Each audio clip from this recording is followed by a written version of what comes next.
Did you get that message? Yeah. So welcome to the book club. And in today's one, we're going to be talking about The Henna Artist. So super excited about it. So I put this one up. It was a recommendation from a friend, and she said it would be really good for this book club in particular because it's all about women empowerment, or there's a lead female character. So I thought, right, let me give this one a read. And when I started it, I literally couldn't put it down. I was transported into the world of India in Jaipur. And because I've been there, I could see everything because I've been to a lot of the palaces and they were completely empty. So when she's going into these palaces and describing everything that she sees, I actually could visualize everything. And I was looking back to all my photos. Have any of you ever been there to Jaipur? No, I maybe when I was 3, but I'd love to go back because I don't remember it. Yeah, I've never been at all. And I would absolutely love to go because it's meant to be really beautiful, right? So yeah, such a magical place, really nice. Like some of the scenes that she describes in the book is just me seeing it, and I look back on my photos just to see what my photos were like. So yeah, it's really nice, very well descripted, and it's all about Lakshmi, who's the main character, who I think is a great character. And at the back of the book as well, the author Alka Joshi talks a bit about the story of Henna and also her story, which I found quite interesting. I actually read on to that, the author's notes, but we can go into that at the end. So I haven't got a set of questions as I normally do, because there are questions at the back of the book which I thought were quite interesting. And when I read them, I was like, they're really good points for discussion. So we can probably start alongside that. But as a first question, what did you guys think of the book? I loved it. I couldn't put it down. I had to pace myself. You know, when you're really enjoying a book, but you don't want to rush it. I could have finished it in a couple of days, but I did have to pace myself. Otherwise, I would have rushed through the description, and that's one of the things I really enjoyed about it. Yeah, definitely enjoyed the descriptions and the storyline, the characterization. I thought it was a fab first novel. Yeah. Yeah, this is her first novel as well. She does it so well, isn't it? Yeah, and she wrote it because I did a bit of background research on her afterwards, and yeah, her first novel, I think she was 62 when she. Oh, really? Wow. Yeah. So I was 62. like, She definitely does not look 62. This is her at the back of the book, right? Yeah. No way. She looks really young. But yeah, I completely agree. The book was incredible. I couldn't put it down as well. So as soon as I started it, I had to pace myself because I sometimes feel that I overlook detail because I just read through it so quickly. So I had to pace myself, take it slow, and then just make sure I was reading everything. And it did transport me back into a world. I was telling Akash, my fiance, that I haven't been transported into a world, into another world in a while. I've read a few books, but this one took me there. And I think it's because I had been there, so I could actually visualize it. But it really did take me back, and also I could resonate with a lot of the things that happened to the character, not through personally my experiences, but just hearing about it from others, and obviously being in the Asian culture as well, stuff that I've heard of, to be like, oh yeah, okay, I can imagine that happening, and it felt very real. So I really like that it was quite a real, like you can connect to it. It wasn't just something fantasy or made up. You can actually feel what the characters are going through. certainly like that definitely that rings true, you know, like the female experience in sort of, you know, the world, especially like in an Indian sort of society. Obviously we don't necessarily always have that here, but we have parts of it because our parents have probably brought that bit over. I mean, like the sort of the status in society sort of thing, but the idea of like, you know, women sort of trying to make it sort of in that age, in the 50s, was crazy. And it felt, but some of it felt so real, you know, like some of the struggles of her, like trying to, you know, be independent, but also she had to pretend she was like married and stuff like that still, just so like she could be accepted into society. What do you think of her arranged marriage? So, you know, she had her arranged marriage at such a young age, because I don't think it happens in this day and age, especially the Asians who were in the UK. But I think back in India, in some villages, it probably still does happen, right? When women are so young, and they're pretty much getting married off, because when you reach a certain age, I think it's like the 14 to 16 age age range that it's like, right, they need to start getting married off and having kids and becoming wives, and that's pretty much what happened to her. Yeah, I think it is once you hit puberty, then you are considered of marriageable, if that's the word, Yeah. age.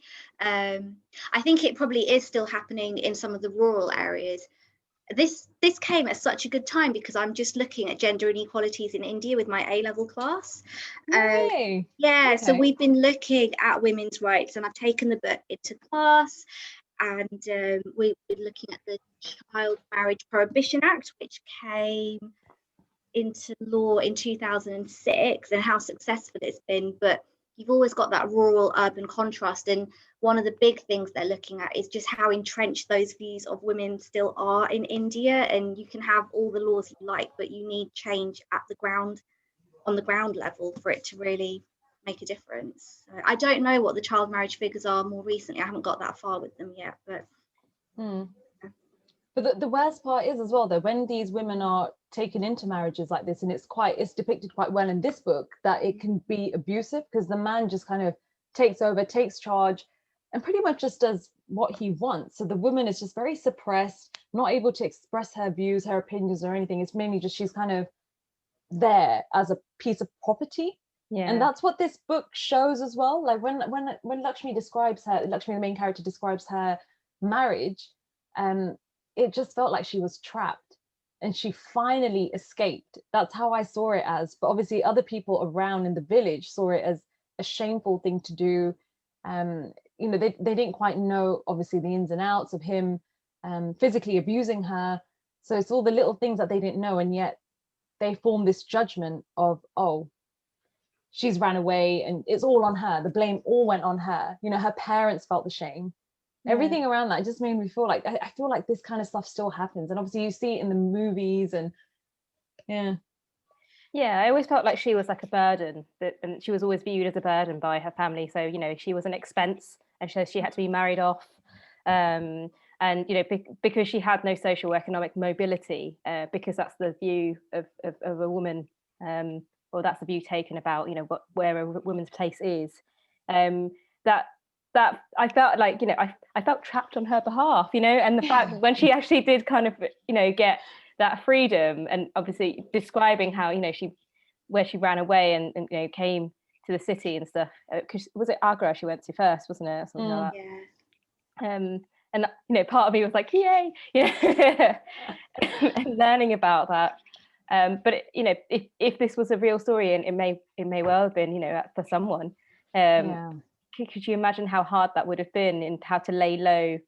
And also there's that whole caste system that sort of overlaid, that superimposed over this, which obviously, well, that's another thing that still exists in India, really strongly, in this whole thing about the untouchables.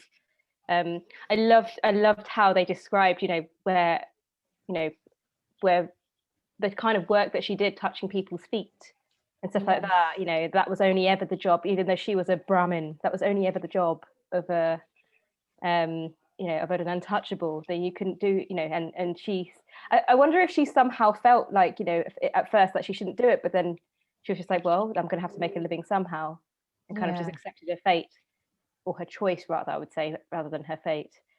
Yeah, exactly. I think a woman of her, what's happened to her with her story, what would you do? Like you're being abused in your marriage, you decide to run away, you're going somewhere where you know nobody, have no money or nothing, and it's almost like you just take what you can get. There's so many different routes that you can take, because this has prostitution in here as well, and there's so many different routes, but she decided to go down the route that was I guess against society. So she just kind of did something that was a bit different, and she was the best of it. So what I liked about her story, she became the best of the best, and that's how she mingled with all that, the higher society, like the women in the palaces, and what were they called, like ladies of leisure, or what were they called, the wives of the rich folk.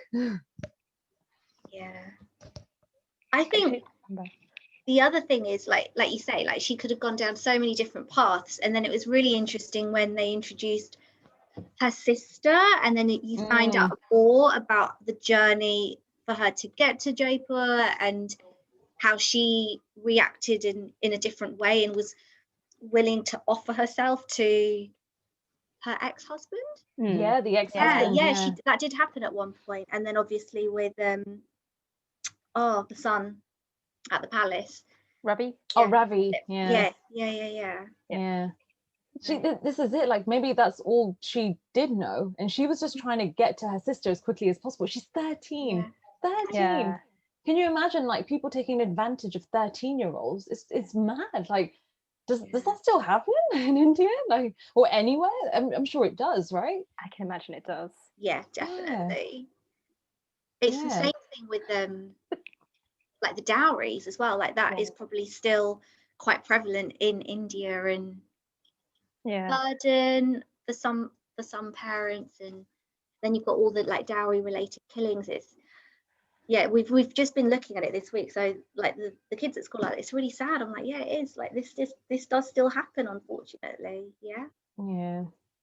God, it feels like the people who are here in England or other countries, I feel like we're a bit more advanced, or kind of moved on from a lot of that, which is good. Like, we're moving with the times. So that's good. So we mentioned that Lakshmi was a strong character. Well, she is a strong character. One of the questions here is, what makes her that way?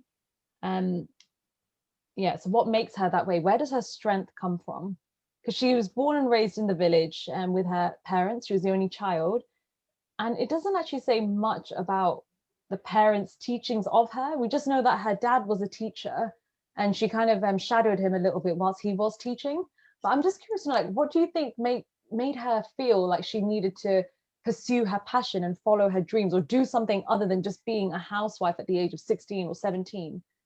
Like, I found that quite interesting, because that was almost the fate that was shown to her from her parents. You must get married. This is it now. And she was like, no, I don't want that. I wonder if it's the women in the books that she read, because she was well read. And from her dad. Her dad taught her. She was able to read, was it some Bronte and stuff like that? So I mean, I've never read any Bronte sisters work, so but I don't know whether they have strong female leads in those books. But she was, because she was so widely read and educated. I think there was a moment where in the book they do mention whether or not that meant that opened her mind, but it was always almost seen as a negative thing, educating a woman kind of thing. It's your fault for putting ideas into someone's head kind of thing, into her head, allowing her to have dreams. And then she also had that relationship, like that friendship with the guy who used to paint, the artist guy. Oh yes. Oh, what's his name? I forgot his name. Oh, there's a character list at the beginning of the book, which I'm looking through it. I need to have a look at this, because he comes up quite a lot, doesn't he? Even with the sister. And I feel that was like a refuge for her when her dad would get too drunk and stuff, wasn't it? And things would go wrong at home. Munchie? Yes. Yeah. Yes. Munchie, yeah. Where is that? I can't see. Yeah, Munchie, yes. Yeah. Because that's how she found her paint mixing, right? So for the henna and the artistic side of it. So her drawing the patterns and understanding what the patterns are. So it sounds like she did get it from that young age, and she just took the plunge. I mean, hats off to her for escaping that kind of marriage. It does definitely show a sign of strength from a woman to leave such an environment, especially at that age, at such a young age. I think her relationship with her mother-in-law was quite interesting, and at some points in the book, and I still feel a bit undecided if her mother-in-law was almost encouraging her to escape that marriage through giving her all of that knowledge about the different plants and the remedies, and even like because she did have a little stash of money that she took, and I guess it's an unknown, but in my mind I was like, I do think maybe she was trying to get her out of I definitely got that vibe as well. I did, she was rooting for her, and also teaching her that skill set that just was amazing, and also showing her a different perspective on childbearing. I thought that was brilliant. The fact that she was taught how to abort an unwanted pregnancy when people felt like they had too many children because it was too expensive to have any more. and that was giving women choice. And I really thought that was her way of her mum kind of empowering her as well, her mother-in-law empowering her as well. Yeah. Yeah, she's very close with her mother-in-law, and I thought it was quite liberating. So it's almost all these ideas and things that she was doing was very unforeseen. It's not, it's, you know, all undercover, because you wouldn't want a man or another family to find out that this is going on. This is what women are doing, because it was such a taboo.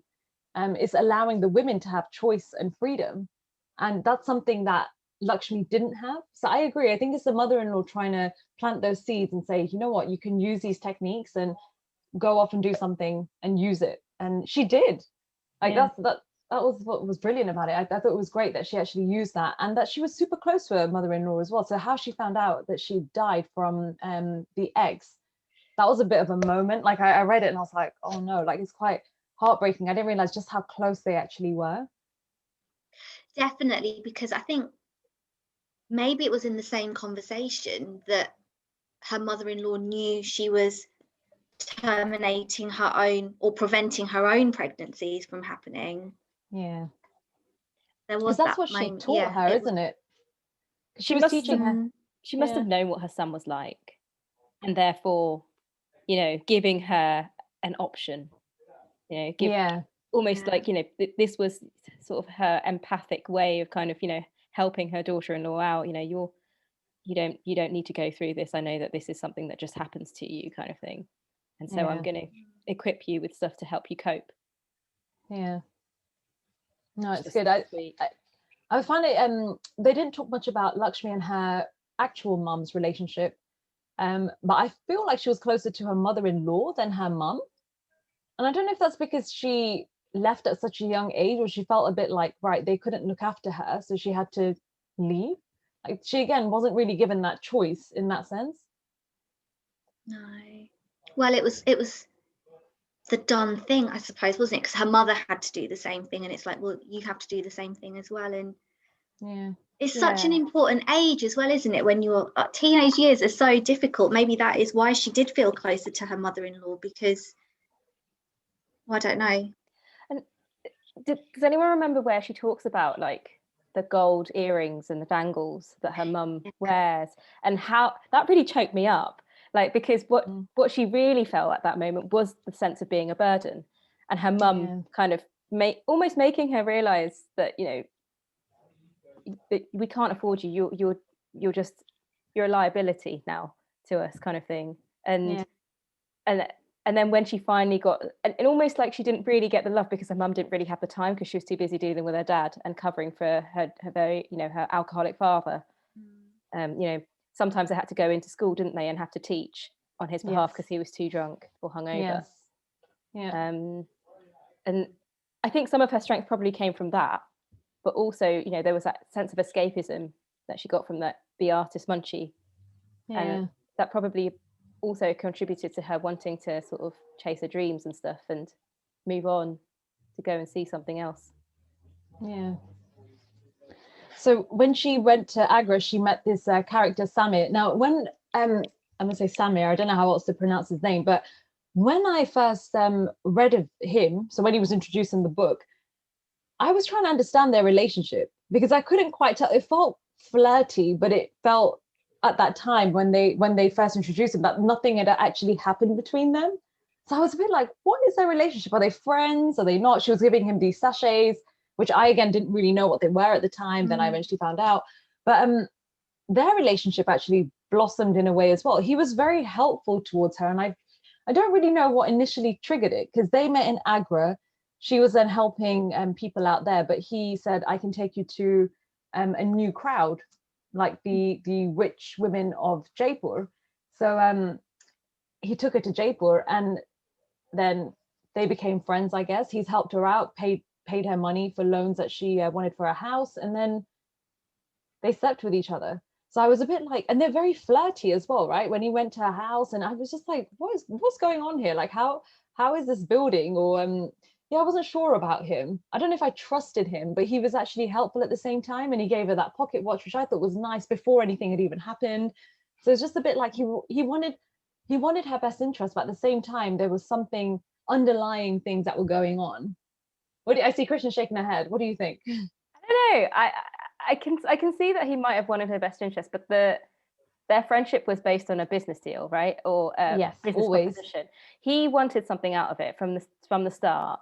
I'm obviously really one-sided here, but like I could just see that, like he saw us, you know, that she had a skill set with those sachets, and she also had the art side of things, and he brought her to cover for him so that he could go and sleep with all these other women.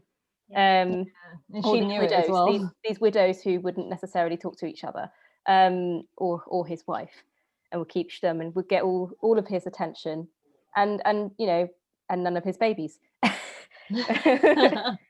Pretty much, yeah. And so that, I think, you know, it was a friendship or a relationship of convenience, which blossomed. You're right, it did. It became more complex. I feel like he had a soft spot for her. Oh yeah, for sure. I really do. Like he, you know, like because she was flirting with him back, so it wasn't very one-sided either. But she knew, obviously they both knew their limits, but she had the control at that point, because she knew that this was business, and she knew that if she were to put one step wrong and she became too emotionally involved, and it wasn't until she was so stressed and vulnerable that she became emotionally involved with him. Yeah, that's true, isn't it? That is very true. It's only when she let her guard down and she was like, well, that I remember when he walked in, nothing was even said. It was just happened. Yeah, it just happened. And then they started chatting. So yeah.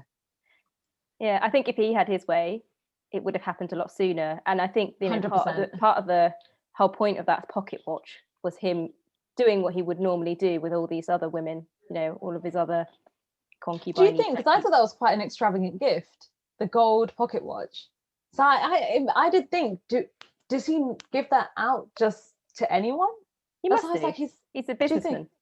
I think he would have done. I mean, they had so much money, didn't they? Flashing the cash. Yeah. That's how he keeps his women, hey? Through the payments and the gifts and everything. So what do we think about Samir's wife, Parvati? Complex. Very. So very, right? And not just her, but even the Maharanis, like the queens and all the women in that circle. Mm-hmm. I just thought all of them were covering for each other, supporting each other.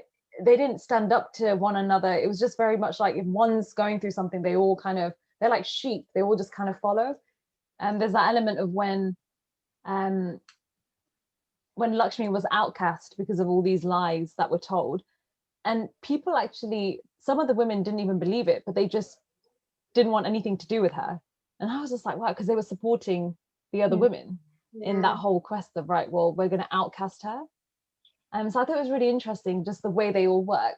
And also Parvati is complex in a sense that she was so friendly at first. And, you know, they played games with each other as well. You know, the first ever conversation when she's doing her mendi, and they have that kind of banter and that conversation of, it's almost like a little negotiation of, do I give too much away in conversation, or what's she going to say in return? And they just have that little bit of a chit chat. So I thought that was quite like, okay. There's like a few things that they're hiding from each other or trying to get something from each other. And then she turned into a bit of a complex character as well, because I think she knew obviously what was going on with Samir, didn't really say much, but then she obviously knew what was going on with Samir and Lakshmi. But what do we think of her?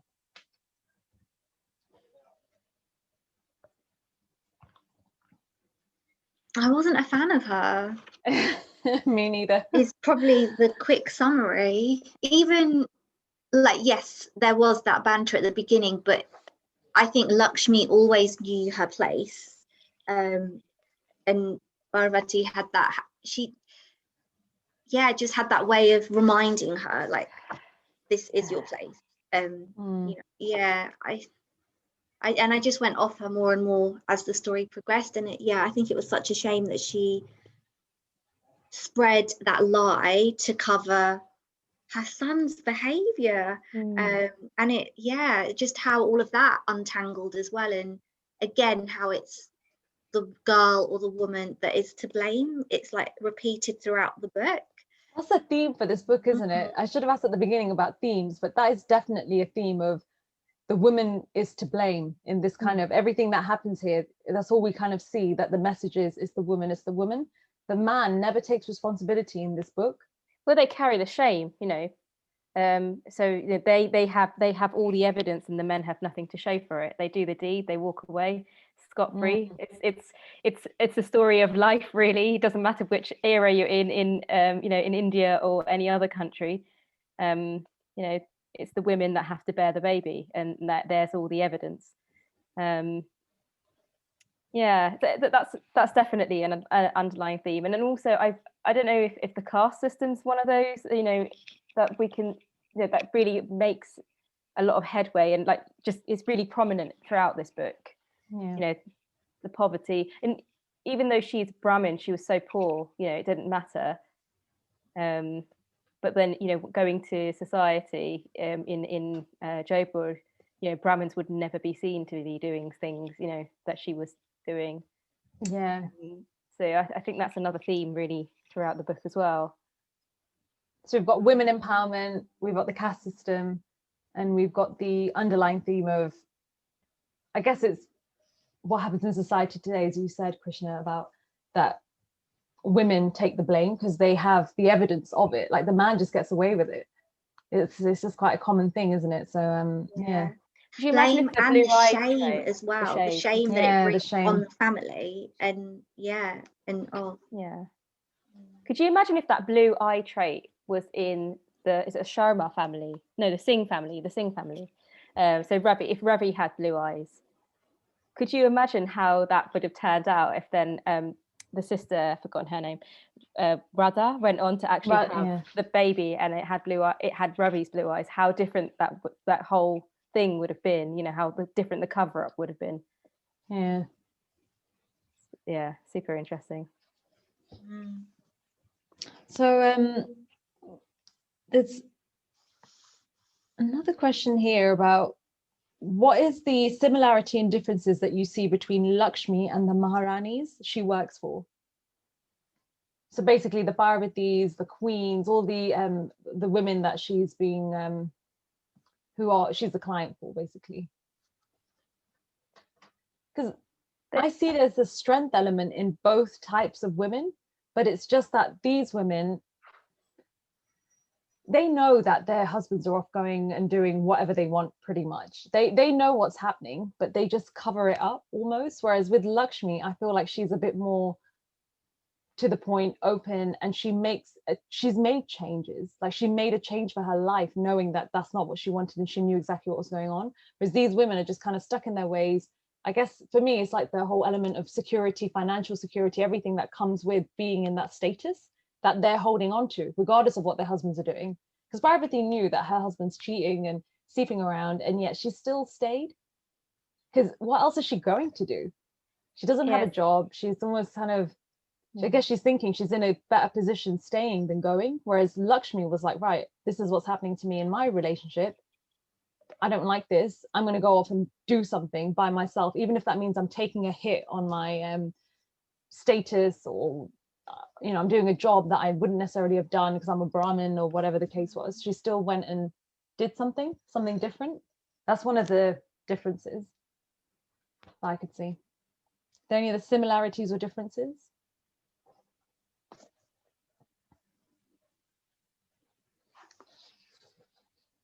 Yeah, I feel like the women of like society, the higher class or class ones, they were a bit of a gilded cage, weren't they? They were like, you know, they had all the money, you know, and you know, and you think that money equals power, and it does to a certain extent, but then they had no control over, you know, when they were able, you know, how they were treated in connection with what kind of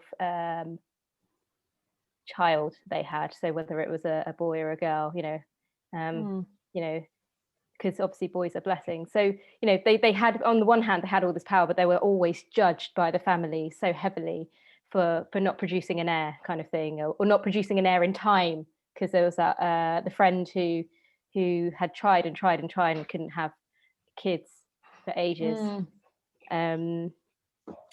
So that definitely, I felt like there was a distinct difference between, you know, the fact that obviously Lakshmi went off and, you know, found her freedom and, you know, tried, you know, went on a completely different journey, but she was also still, she had all the money, and then she was still restricted by society, and you know whatever rules society had placed and imposed upon her because of the, you know, whatever secret. So there was a gilded cage. The house was a bit of a gilded cage for her as well. You know, she might have worked her way up and got that in the end, you know, but it still didn't really amount to anything in the, you know, grand scheme of things, because those women actually imposed, you know, all these weird a rule set that, you know, she had never accounted for. It kind of took the rug between, you know, beneath her feet, kind of thing. Yeah, the house thing you said was interesting, because I feel she had this association with this house as this dream of hers and as happiness, and she built this vision. She was so attached to this house and finishing this house, and all she ever wanted to do is get all the money she had, just put it towards the house. And I was just there like, what's wrong with your current living? Like, she couldn't see beyond the house. She didn't realize that her living situation was okay. I think she had this attachment, and then when she had to sell it to go to Shimla, it was almost again like she just realized that, oh, I need to sell the house. But it was more of a kind of relief, like the weight had been lifted off her shoulders, that okay, now it's time to move on, because she was so attached to this house. And I get it, because obviously that's security, that's shelter, it's everything that we could want, right? We want somewhere to live, we want to be comfortable. So yeah, it's ambition though as well. That house represented so much ambition, and then that whole ambition was kind of scuppered. Yeah, you know, it was thwarted by the efforts of these women who were, well, one in particular who was very jealous, Bharati being really, really jealous, but also that whole thing about teaching her a lesson. This is your place. Yeah, know your place. Yeah. But it was also scuppered because she had this vision that she would invite her parents and they would forgive her and she'd be able to support them, and then she didn't realize that it was too late. Yeah. That was really sad. Yeah. What do you think of her relationship with Radha, her little sister? Definitely evolved throughout the book. When she first came in, she didn't even know she had a sister. No. She was like, oh, and she just kind of clocked that this is my sister. She looked just like her mother, right? The sister looked like the mum. But yeah, and they remembered that song their dad used to sing to them. They both had that lullaby. Yeah. I thought it evolved really well, and it was so up and down, and I think that's part of the reason why the story was so good, and it was hard to put like it was one of those books that you just wanted to carry on turning the pages. Yeah, but it did throw me, like all the emotions, in terms of I really liked where Lakshmi's journey was going, and I was like, oh, I'm so excited, she's going to move into this wonderful house, and well done to her, she's worked so hard. And then it just went up into, it was just became chaotic, because this younger sister came who was so different and didn't perhaps understand, what's the word, is it like the etiquette, and had to be taught all of that, and it started to unravel, but they were behave. Yeah, exactly. With a certain type of person, yeah. I do wonder if Lakshmi had taken Radha to the palace, because that was where it all kind of went a bit downhill for Radha. If she had taken her to the palace, instead of taking her to Kanta, the other woman who they became friends with, because at that point she was still very much like, oh, Lakshmi, like they had a good bond, and then it kind of just disintegrated a little bit, because she went off and did her own thing and started learning other things, became best friends with more of a Western kind of feel and culture with Kanta. Do you think things would have been different if this isn't a question in this book, but I was just thinking, do you think things would have been different if she was actually in the palace working with Lakshmi whilst with the queen? Because that's all she really wanted, isn't it? For 2 weeks she was complaining, why don't you let me come, and then all of a sudden she was like, I don't really care anymore.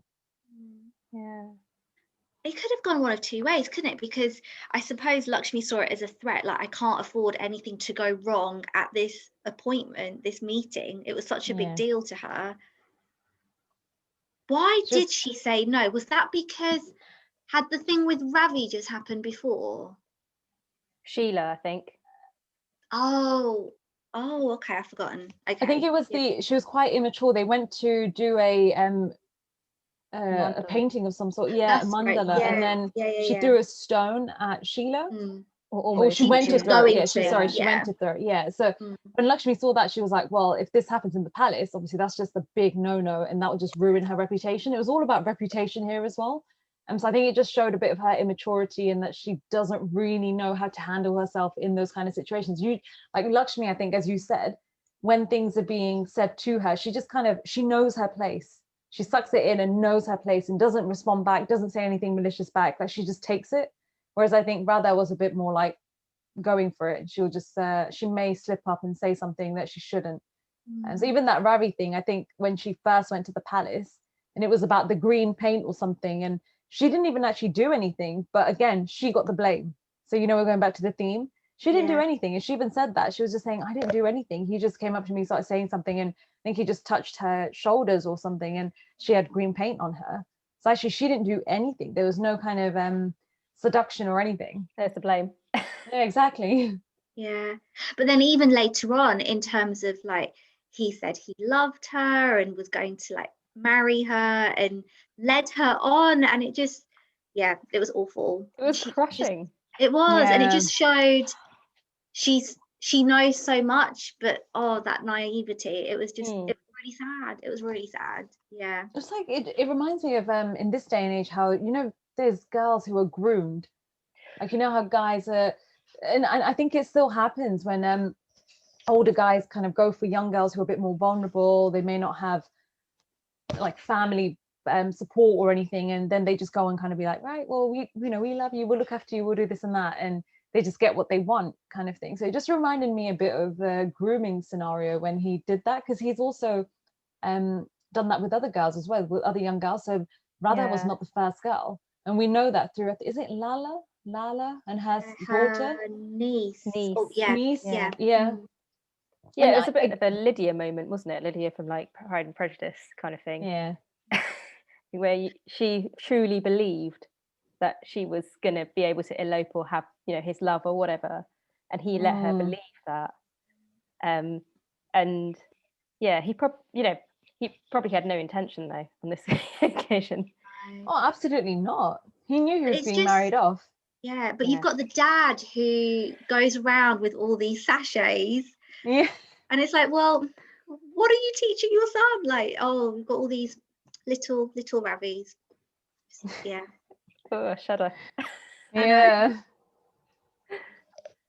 Yeah, there's what do we think of Lakshmi and Malik? So Malik is her friend, but also her helper. I think he was, how old was he at the time? He was still very 10 young. or 8, 9. Oh yeah, sorry, yeah. He wasn't was sure. 8. He wasn't sure. Yeah, he wasn't sure. I think he was 8, because that's when what he said to the Queen. But they formed a close bond. I think he was kind of following around, helping her. And there's a question in here about Lakshmi and Malik are very close, even though she is Hindu and he is Muslim. What does it say about the relationship between these two religions? I'm assuming at that time, because this is post-partition, right? So so then there would have been obviously a bit of conflict there at that time between the two religions. However, in this book, it depicts that they're very close, and it was very kind of like, it didn't even come into question or anything. They were just hanging out. I wonder if she had this developed an understanding, or maybe an indifference, because she had worked in the courtesan houses. So, you know, she had worked for those ladies who were Muslim, who were in essence prostitutes, right? And you know, I wonder if, you know, part of it was just like she kind of just took on the friendship. You know, he helped her out, and also she had come from poverty. So I wonder if there was a link there also, that she was like, well, let me just give you a step up in the world, you know, because you're helpful, and why not, kind of thing, and that I can use my skill set to help someone. Yeah. Do you think though, throughout this whole book, that there was any differences between religion? Like, was anything picked up by any of you? Because for me, it wasn't. I got the caste system, I got the gender inequality. I didn't really pick up on much about the religion, but I was expecting to, because of the post-partition. I don't think we find out in the book about the Hindu and Muslim until like really later on, until much later on, sorry. There might have been a brief, but there wasn't much reference to it at all. Yeah, there wasn't, was it? And that's fine. It's just them. Yeah. And in a way, I wonder if that's a good thing. I don't know, like in our other book club, sometimes some of the books we've read, I know we've discussed the idea of the author trying to explore too many themes, and then you don't get that level of depth, which is what I think makes this so good. Like maybe she's really focused on the caste system and decided to leave the Hindu Muslim I like out that. of it. I like that because it just makes it more powerful. I like the whole bit that you said about the depth, because to introduce another theme as well and have another thing going on may have been a bit much. So I think she's had a really good balance of everything. It works really well. So yeah, and you said that she's got another book coming out. I think she messaged me as well saying that she's got another book coming out. You've pre-ordered it. I am so excited. I haven't yet. It's out in June. Yeah, she sent this really long message about it. So this is one of 3. So the next one is The Secret Keeper of Jaipur, which is about Malik's story. And so it I want to say it's based in the 60s, so things have moved on. And I did wonder towards the end, what's that guy's name in Shimla, the doctor? Jay? Yeah, I was like, oh, is something going on here? Is there a spark? I said that. I thought that they'd be, I was like, they're gonna hook up or something's gonna happen, but nothing did. So they do in the second book. Don't tell me, do they? Spoiler alert. I haven't. It's not out yet. It's just in the blurb. Like it's set in 1960s, but it's about Malik's role, and I can't remember what it is. And then the third one, I've forgotten the name. Maybe it hasn't got a title. Is Rudder's story. So I love it. I'm definitely going to get the second one. We have to do a book club on that. Yeah, I'm really excited to read it. I mean, I just feel if it's as descriptive and in depth, I think it'll be a really fab book. Yeah. Are there any final things you want to say about the book? Any other questions or thoughts or anything? I just thought it was beautifully written, actually. Just how much detail she goes into to create those pictures, those images in my head, kind of thing. You really feel like you were there. Well, I did anyway. When she describes sort of the palace and the chandeliers and the carpet walls, the walls and the paintings and things like that. It really brought it to life. So yeah, the fact that there's now, I now know there are other books. Actually, slightly excited. Same. Yeah, definitely. And just even all the information about the different remedies and how like there must have been so much research that went into putting this together. I think there was at the end. She does mention all the stuff that she did in the background. And she talks a bit about her relationship with the mom and a bit about the research of how she's learned about all these remedies in order to bring them to life, because what she wanted is something that was very realistic. So she didn't want this book to be someone looking at it and reading it and thinking that never happened. She wanted people to read it and be like, this totally could have happened or did happen. And so it just makes it that bit more realistic. So I like that there's a lot of effort being put into it. Oh, definitely. Like when I first read the character list, I was like, I don't think I've ever seen this in a book before. But I also thought the glossary at the back, I thought that was really good, because one of my other friends is reading it and she messaged me and said, oh, there's a lot of vocab. I'm looking at the glossary a lot. Have you had to look at it a lot? And I said, not as much. I recognize a lot of it. But if you're not familiar with that vocabulary, I think just a really nice touch to help people understand it, to actually use the Hindi, Sanskrit terms, whichever. Yeah. And then you've got the recipes at the back as well, which I'm sure we'll all try. And then at the next book club, we can eat as we go along. Give it a whirl. Yeah.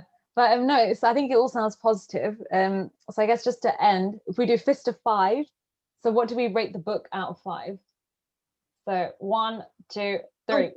Sorry. Okay, we've got 3 5s. I think it was a brilliant book. I'm really excited for the next one as well. It's like, as I said, it's one that I've been able to really get stuck into, and it's transported me into another world, and I haven't had that for a while, and I did struggle to put it down, so I had to read really carefully and slowly just to make it last as long as possible. So yeah, it was a really, really good read. I think that's really lovely though, isn't it, at the moment? Just I haven't been abroad for, we haven't been able to go abroad, so it's just nice to be transported to another place, to another time, and to have it done so well. I love that escapism in a book at the moment, so yeah, I think she's done it really well here. I feel like you guys are going to be booking your flights to Jaipur soon. Oh, yeah, I would love to go. Maybe we should do a book club thing in trip to India. Anyone?